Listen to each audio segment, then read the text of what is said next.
Hello everyone, BPSC teacher 3.0 और सक्षमता परीक्षा 2024 का लैंग्वेज पेपर का ये फोर्थ प्रैक्टिस सेट है। इससे पहले हमने 3 प्रैक्टिस सेट कर रखा है जो आपके एग्जाम के दृष्टिकोण से काफ़ी ज़्यादा महत्वपूर्ण है।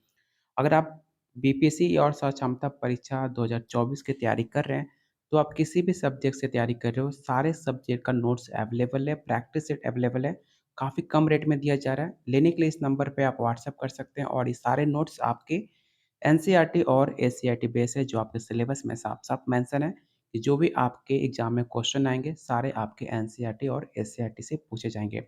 अगर आप लैंग्वेज पेपर का प्रैक्टिस सेट लेना चाहते हो, तो सिर्फ़ आपको ₹100 में 1500 प्लस आपको क्वेश्चन आंसर दिया जा रहा है, वो भी साथ में सॉल्यूशन के साथ। लेने के लिए इस नंबर पे आप मुझे व्हाट्सएप कर सकते हैं। बाकी आप वीडियो के कमेंट बॉक्स में कमेंट कर सकते हैं। चलिए शुरू करते हैं आज का पहला क्वेश्चन। लैंग्वेज का हम इंग्लिश के 8 क्वेश्चन करेंगे, उसके बाद हिंदी क्वेश्चन हम सॉल्व करेंगे। तो सबसे पहले हम इंग्लिश क्वेश्चन से स्टार्ट करते हैं।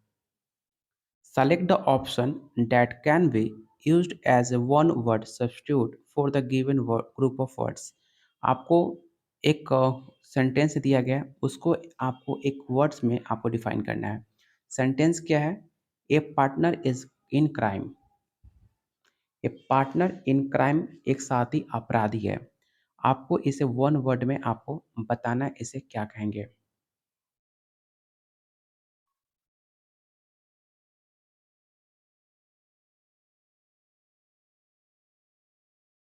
पहला ऑप्शन है आपका एक्रोप्लियस। एक्रोप्लियस मतलब क्या होता है? सह अपराधी। सेकंड ऑप्शन है फ्लोर। फ्लोर मतलब अनुगामी, जैसे कि आपने इंस्टा पे आपने कितना फ्लोर हो गए हैं, तो उसे हम अनुगामी कहते हैं हिंदी में। ओपोनेंट मतलब विरोधी कहते हैं। और आपका कंपनियन मतलब साथी, जो आपके बोलते हो कंपनी, मेरे दोस्तों ने मुझे कंपनी दी, और उसका प्लूरल वर्ड होता है कंपनियन, जिसे आप साथी और मित्र के नाम से बोलते हो। तो ए पार्टनर इन क्राइम एक साथी अपराध है, तो इसका राइट आंसर होगा वन वर्ड में एक्रोप्लाइस। तो ऑप्शन ए आपका राइट आंसर होगा। अगला क्वेश्चन है select the most appropriate antonym of the given word. आपको विलोम शब्द बताना है स्टेबल का। स्टेबल मतलब क्या होता है? स्टेबल मतलब होता है स्थिर। तो आपको बताना है कि स्थिर का अपोजिट वर्ड क्या होगा। फिक्स मतलब क्या होता है? फिक्स मतलब होता है निश्चित। स्टेडी मतलब क्या होता है? स्टेडी मतलब होता है नियमित। और सिक्योर मतलब होता है सुरक्षित।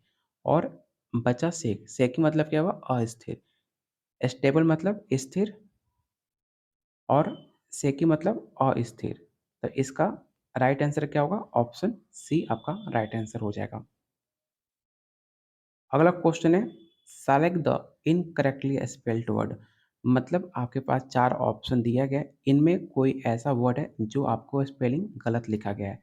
आपको पहचान करना है कि इन 4 ऑप्शन में कौन-सा स्पेलिंग गलत लिखा गया है। मोनार्च मतलब क्या होता है? सम्राट या राजा। और एनआरसी मतलब होता है अरसकाता। और अनचार्ट मतलब होता है बगीचा। याद रखिएगा। और इसका जो है सही राइट आंसर क्या होगा? तो राइट आंसर ऑप्शन आपका बी हो जाएगा। इसमें स्पेलिंग क्या गलती दिया हुआ है, आपको ये बताना है। तो इस स्पेलिंग जो है आपके एक जगह पर ई होगा। जैसे कि इसका अगर सही स्पेलिंग लिखा जाए तो ARCHERY आपका सही स्पेलिंग होगा। तो ऑप्शन बी आपका गलत हो जाएगा।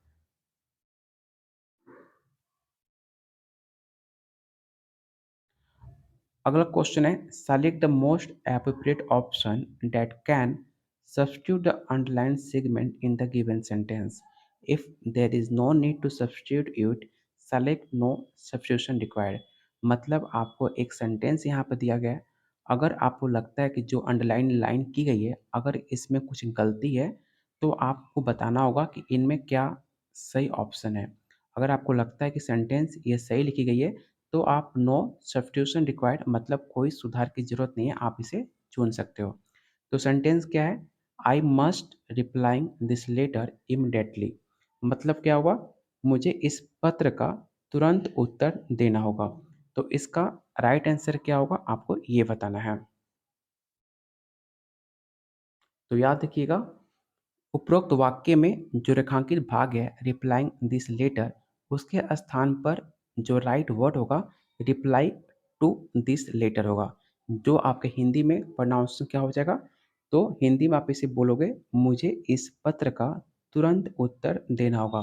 तो ऑप्शन इसका सी राइट आंसर हो जाएगा। अगर आपको किसी क्वेश्चन में डाउट होता है तो आप क्वेश्चन नंबर के साथ आप कमेंट बॉक्स में कमेंट कर सकते हो और आपको बताना है कि आपने टोटल कितने क्वेश्चन अटेम्प्ट करे, आप लोग ज़रूर कमेंट बॉक्स में बताइएगा और ओवरऑल कितने स्कोर कर पा रहे हो आप लोग कमेंट बॉक्स में ज़रूर बताइएगा।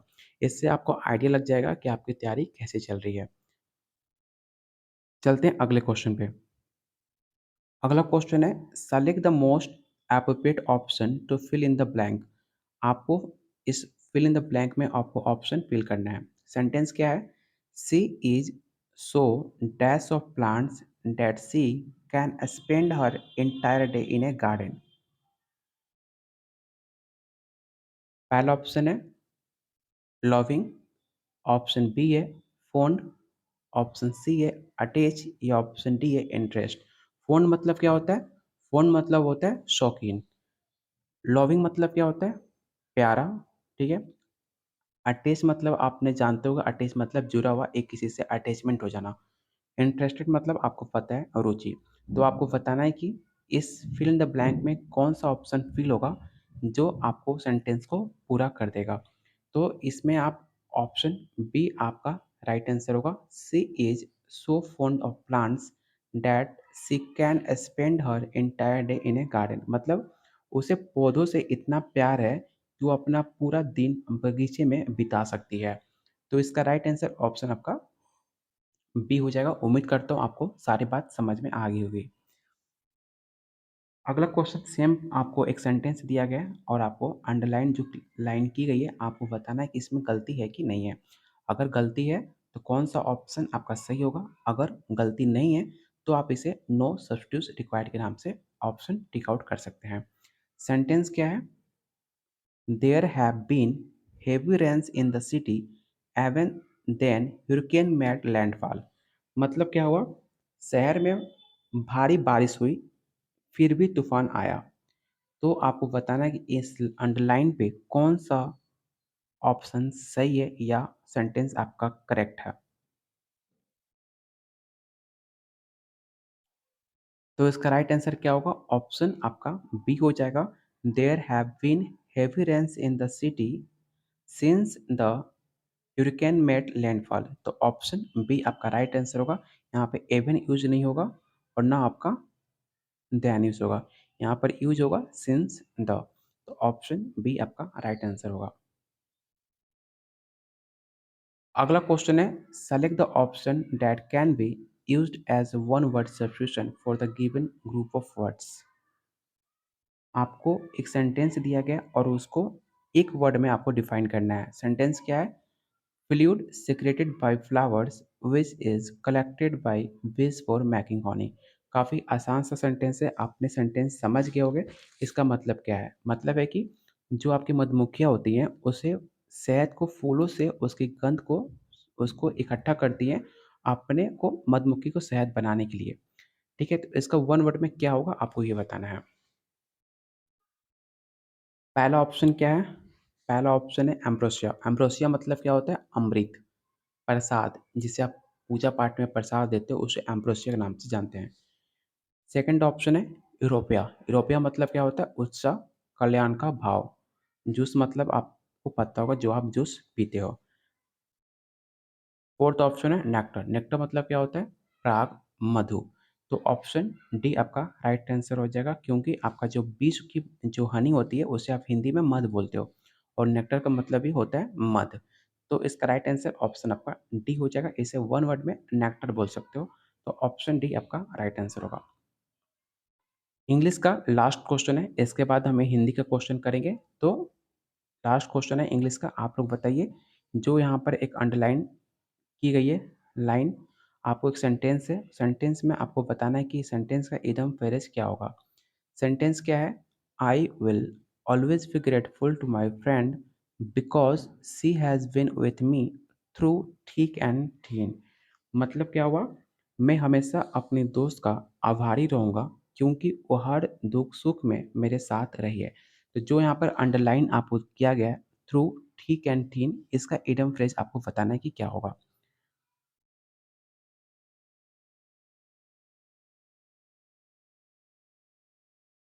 तो इसका राइट आंसर ऑप्शन आपका बी हो जाएगा, इन both good time and bad time, क्योंकि सुख और बुरे टाइम में वो मेरे साथ हमेशा साथ में थी।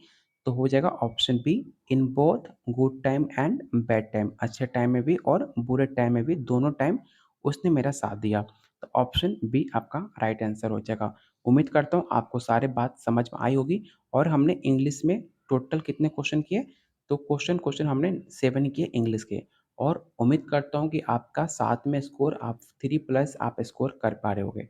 अगर आप इतना अच्छा स्कोर कर पा रहे हो, तो आप बस इसी तरह मेहनत करते रहिए, आपका स्कोर काफ़ी अच्छा आएगा। अगला क्वेश्चन आपके हिंदी से रहेगा, ठीक है? सेंटेंस क्या है? तो सेंटेंस है, निम्नलिखित में कौन-सा सर्वनाम पद है? उसको आपको चिह्नित करना है। पहला ऑप्शन है राधा, सेकंड ऑप्शन है वह, उसके बाद है सुंदर और चौथा ऑप्शन है विभीषण।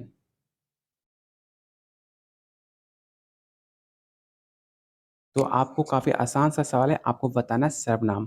तो सर्वनाम क्या है? सर्वनाम आपका वो है। बाकी राधा क्या है? तो राधा और विभीषण दोनों आपके व्यक्तिवाचक संज्ञा माने जाते हैं। जबकि सुंदर क्या है? सुंदर आपका विशेषण है। तो उम्मीद करता हूँ आपको बात समझ आ गई होगी। सर्वनाम आपका वो हो गया जो आपका राइट आंसर हो जाएगा। राधा और विभीषण क्या है? आपके व्यक्तिवाचक संज्ञा है और सुंदर आपका विशेषण है। तो सारे पॉइंट याद रखिएगा, ऑप्शन बी आपका राइट आंसर होगा। हथियार में कौन सी संज्ञा है? व्यक्तिवाचक, गुणवाचक, जातिवाचक या ऑप्शन डी भाववाचक? तो काफ़ी आसान सा सवाल है। हथियार में आपका जातिवाचक संज्ञा माना जाता है। जिन संज्ञाओं में एक ही प्रकार की वस्तुओं अथवा व्यक्तियों का बोध हो, उन्हें जातिवाचक संज्ञा कहते हैं। आपने बचपन से पढ़ते आ रहे होंगे जातिवाचक संज्ञा, जैसे कि हथियार, मनुष्य, घर, पहाड़, नदी, ये सारे चीज़ आपके जातिवाचक संज्ञा के एग्जाम्पल हैं। तो ऑप्शन सी आपका राइट आंसर होगा। अगला क्वेश्चन है, निम्नलिखित वाक्यों में संज्ञा के रूप में क्या प्रयोग किया गया है? ऑप्शन है, वह इनमें से एक को जानता है,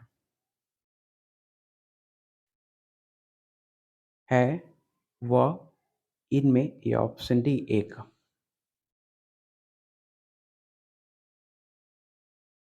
तो वह इनमें से एक को जानता है, वाक्य में एक संज्ञा के रूप में प्रयोग किया गया है।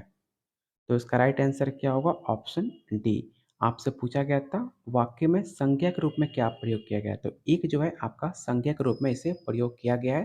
तो ऑप्शन आपका डी राइट आंसर हो जाएगा। जैसे कि वह इनमें से श्याम को जानता है, तो जो आपका वो होगा वो आपका एक संज्ञा के रूप में इसे प्रयोग किया गया है। तो इसका राइट आंसर क्या होगा? ऑप्शन डी आपका राइट आंसर हो जाएगा। अगला क्वेश्चन आपके एग्जाम में पिछली बार कई बार आपके एग्जाम में सवाल पूछा जाता है कि निम्नलिखित शब्द में कौन सा शुद्ध है, मतलब कौन सा शुद्ध ऑप्शन है, आपको ये बताना है। और इसमें आप लोग मैक्सिमम लोग गलती करते हो, तो आप लोग गलती मत कीजिएगा। आपको बताना है इसमें राइट आंसर क्या हो जाएगा। तो इसका राइट आंसर ऑप्शन आपका बी हो जाएगा। जो पुरुष कविता लिखता है उसे कवि कहते हैं, और जो महिला कवि लिखती हैं उसे कवयित्री के नाम से जानते हैं। अतः विकल्प आपका बी सही हो जाएगा। निम्नलिखित में कौन सा शब्द शुद्ध है? फिर से आपको सेम पैटर्न पे सवाल पूछा गया है। आपको बताना है कि इन चार ऑप्शन में कौन सा ऐसा शब्द है जो आपका शुद्ध है। अंगना, चांद, आंख या ऑप्शन डी अंक? तो याद रखिएगा, अंगना शब्द आपका शुद्ध है। अंगना का अर्थ क्या होता है? तो अंगना का अर्थ होता है स्त्री, ठीक है, याद रखिएगा। अंगना का मतलब हुआ आपका स्त्री। बाकी दिए गए शब्दों में आपके शुद्ध मतलब अशुद्ध शब्द है, तो ऑप्शन ए आपका राइट आंसर हो जाएगा। अगला क्वेश्चन है, माता पिता दोनों प्रश्न थे। इस वाक्य में माता पिता के मध्य कौन सा विराम चिन्ह लगेगा? काफी आसान सा सवाल है। आपने देखा होगा माता और पिता ऐसे लिखते हैं, ठीक है। तो आपको बताना है इन दोनों बीच में कौन सा चिन्ह लगता है। चलो मैंने तो आंसर बता भी दिया है, जो आपको यहाँ पर जो लगता है इसको हम क्या बोलते हैं, हिंदी में आपको ये बताना है, ठीक है? तो उसको हम क्या बोलते हैं? तो उसे हम योजक चिन्ह के नाम से जानते हैं। तो ऑप्शन आपका सी राइट आंसर हो जाएगा, योजक चिन्ह। अल्पविराम क्या होता है? तो अल्पविराम आपको इसको कहते हैं, जैसे कि आपने कर दिया अल्पविराम, ये आपका अल्पविराम हुआ। अर्धविराम किसे कहते हैं? तो अर्धविराम इसको कहते हैं। निदेशक चिन्ह किसे कहते हैं? तो निर्देशक चिन्ह को हम इसको कहते हैं, ठीक है? तो सारे पॉइंट को याद रखिएगा।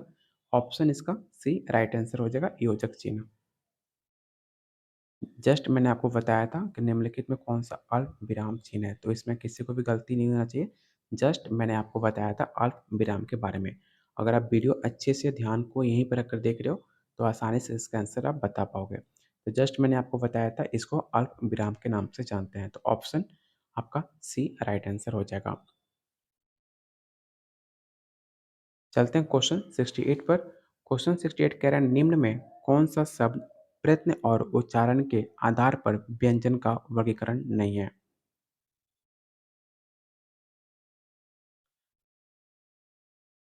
तो इसका राइट आंसर ऑप्शन आपका ए हो जाएगा। दिए गए शब्दों में उच्चित शब्द प्रयत्न और उच्चारण के आधार पर व्यंजन का वर्गीकरण नहीं माना जाता। तो ऑप्शन इसका राइट आंसर हो जाएगा, ऑप्शन ए। अगला क्वेश्चन काफी आसान सा सवाल है। हिंदी भाषा की कुल वन लिपियां कितनी होती हैं? आपने क्लास 5 क्लास से आपको पढ़ाया जाता है ग्रामर, तो 5 क्लास से आपने कई बार आपने पढ़ा होगा कि हिंदी भाषा में कुल कितनी वन लिपियां होती हैं? 44, 33, 52 या ऑप्शन डी 48। तो आज के बाद आप कभी मत भूलिएगा कि आपकी हिंदी भाषा में कुल वन लिपियां आपकी 52 होती हैं, ठीक है? स्वर्ण कितने होते हैं आपके, स्वर कितने होते हैं आपके हिंदी वर्णमाला में? तो स्वर आपके टोटल 11 होते हैं, ठीक है? तो ये सारे पॉइंट को आप याद रखिएगा। और संयुक्त व्यंजन कितने होते हैं? तो संयुक्त व्यंजन आपके 4 होते हैं, ठीक है? इसे भी याद रख लें, और संयुक्त व्यंजन आपके 4 होते हैं। कौन-कौन से होते हैं? छ, त्र, ज्ञ और स्र, ये आपके संयुक्त व्यंजन हैं। अयोग व कितने होते हैं? तो अयोग व आपके 2 होते हैं। द्विगुण व्यंजन कितने होते हैं? तो द्विगुण व्यंजन भी आपके 2 होते हैं। ये सारे पॉइंट याद रखिएगा, आपके एग्जाम में बार-बार पूछा जाता है, तो आप इस सारे पॉइंट को एक अलग पेज पे नोट डाउन कर लीजिएगा। अगर आप प्रैक्टिस सेट लेते हैं, तो आपको डिटेल में सब कुछ दिया जाएगा। लेने के लिए आप वीडियो के कमेंट बॉक्स में कमेंट कर सकते हैं, जो सिर्फ आपको ₹100 में आपको अपने ऊपर खर्च करने होंगे, और आपके जितने भी डाउट हैं, आपके पास प्रॉपर टाइम है, इसे अच्छे से तैयारी करके अपने एग्जाम को क्वालिफाई कर सकते हैं। क्वेश्चन 17 कह रहा है, निम्नलिखित में कंठ्य ध्वनियाँ कौन-सी हैं? आपने सुना होगा, कंठस्थ ध्वनियाँ कौन-सी है? काफ़ी आसान सा सवाल है, आप इसका आंसर आसानी से दे पाओगे। तो याद रखिएगा, ऑप्शन सी आपका राइट आंसर हो जाएगा। क, ख, ग, घ, अंग, ये सारे आपके कंठस्थ हैं। बात कीजिए प, प, प का, तो प, प क्या है आपके? तो ये आपके ओष्ठ हैं। ओष्ठ ध्वनियाँ मानी जाती हैं आपकी, इसे याद रखिएगा। य, र, ल, व क्या है? य और अलावा आपके अंतःस्थ हैं, ठीक है? इसे भी याद रखिएगा। और आपके बचे चौछचा। चौछचा क्या है? तो आपका तालव्य है। ये सारे पॉइंट याद रखिएगा। आपको सब कुछ बता दिए गए, आप इसका स्क्रीनशॉट ज़रूर ले लीजिएगा, क्योंकि ये सारे क्वेश्चन आपके एग्जाम के पूछे हुए सवाल हैं। अगला क्वेश्चन है, हिंदी की पहली बोलती फिल्म आलम आरा किस वर्ष रिलीज हुई थी? काफ़ी फेमस नाम है, आपको पता होना चाहिए कि हिंदी में पहली बार बोलती फिल्म आलम आरा कब रिलीज की गई थी? 1930 में, 1947 में, 1931 में या ऑप्शन डी 1990 में? तो याद रखिएगा, आलम आरा 1931 में रिलीज हुई थी, जो हिंदी की पहली बोलती फिल्म मानी जाती है। और इसके निर्देशक कौन थे? तो इसके डायरेक्टर आपके अटीसर ईरानी को माना जाता है। इसका प्रथम प्रदर्शन मुंबई के मैजेस्टिक सिनेमा में 14 मार्च 1931 को प्रकाशित किया गया था। तो इसका राइट आंसर ऑप्शन आपका सी होगा, और इसे आप जरूर याद रखिएगा। अगला क्वेश्चन है, भूले बिस्र चित्र उपन्यास के लेखक किसे माना जाता है? राजेंद्र यादव को, भगवती चरण वर्मा को, यशपाल को या ऑप्शन डी जिनेंद्र कुमार को? तो इसका राइट आंसर ऑप्शन आपका बी हो जाएगा। भूले बिसरे चित्र के लेखक आपके भगवती चरण वर्मा को माना जाता है। तो ऑप्शन आपका बी राइट आंसर हो जाएगा। क्वेश्चन 73 कह रहा है आंधा युग किसकी रचना थी? काफ़ी फेमस रचना है आपकी आंधा युग। आपको बताना है कि आंधा युग कब प्रकाशित हुई थी और किसके द्वारा रचना की गई थी, आपको ये भी बताइएगा। तो आप लोग याद रखिएगा, आंधा युग 1955 में धर्मवीर भारती के द्वारा इसकी रचना की गई थी। तो ऑप्शन बी आपका राइट आंसर हो जाएगा। आज हमने कितने क्वेश्चन किए? 61 से लेकर आपके 73, मतलब अप्रॉक्स हमने 12 क्वेश्चन आपके हिंदी किए और 7 क्वेश्चन हमने इंग्लिश के किए। टोटल क्वेश्चन हो गए 19। तो आपको बताना है कि 19 में आपका स्कोर कितना रहा है। अगर आपका स्कोर 10 प्लस आ रहा है तो काफ़ी अच्छी तैयारी चल रही है आप, क्योंकि आपका बीपीएससी जो पेपर लिया था 2.0 में, क्वेश्चन का लेवल आपने देख लिया होगा कितना क्वेश्चन का लेवल हार्ड था। तो कुछ भी कहा जा नहीं सकता कि पेपर का लेवल कैसा रहेगा। तो आप लोग अपनी तरफ से तैयारी को 100% लेकर चलिए, क्योंकि हो सकता है कि लैंग्वेज पेपर आप क्वालिफाई करोगे तभी आपका मेन पेपर चेक होता है, आपको पता होगा। तो लैंग्वेज पेपर में बिल्कुल रिस्क मत लीजिएगा। अच्छे से आप लोग वीडियो को पूरा अंत तक देखा कीजिए। कोई भी क्वेश्चन में डाउट होता है आप क्वेश्चन नंबर के साथ कमेंट कर सकते हैं, वहाँ पर आपका डाउट को क्लियर किया जाएगा। और वीडियो को लाइक करना और शेयर करना मत भूलिएगा। अगर आप वीडियो को लाइक शेयर करते हो तभी आप लोग के लिए डेली एक इम्पॉर्टेंट प्रैक्टिस सेट आप लोग के लिए कराया जाएगा। अगर आप किसी भी सब्जेक्ट से तैयारी कर रहे हो, चाहे 1 टू 5 का या क्लास 6 टू 8, 9 टू 10, 11 टू 12, किसी भी सब्जेक्ट से तैयारी कर रहे हो, सारे सब्जेक्ट का प्रैक्टिस सेट नोट्स अवेलेबल है, काफ़ी कम रेट में आपको दिया जा रहा है। लेने के लिए इस नंबर पे आप व्हाट्सएप कर सकते हो। सारे नोट्स और प्रैक्टिस सेट आपके एनसीईआरटी और एससीईआरटी बेस है, जो आपके बीपीएससी आयोग द्वारा साफ-साफ लिखा गया है कि जो भी क्वेश्चन आपके एग्ज़ाम में पूछे जाएँगे, सारे क्वेश्चन आपके एनसीईआरटी और एससीईआरटी बेस रहेगा। तो सारे नोट्स और प्रैक्टिस सेट आपको एनसीईआरटी और एससीईआरटी दी जा रही है आपके प्रीवियस ईयर क्वेश्चन के पैटर्न पे और आपके सिलेबस के अकॉर्डिंग। लेने के लिए इस नंबर पे आप व्हाट्सएप कर सकते हैं। और अभी तक आपने टेलीग्राम चैनल ज्वाइन नहीं किया है, तो टेलीग्राम चैनल ज़रूर ज्वाइन कर लीजिएगा, जिसका लिंक डिस्क्रिप्शन बॉक्स में और कमेंट बॉक्स में दिया गया है। तो टेलीग्राम चैनल ज्वाइन करना बिल्कुल मत भूलिएगा, क्योंकि वहाँ पे जितने भी आपके टीचिंग रिलेटेड न्यूज़ आते हैं, कोई भी ऑफ़िशियल नोटिस आता है, आपको वहाँ पर अपडेट मिल जाता है। तो टेलीग्राम चैनल ज़रूर ज्वाइन कर लीजिएगा और वीडियो को लाइक शेयर करना बिल्कुल मत भूलिएगा।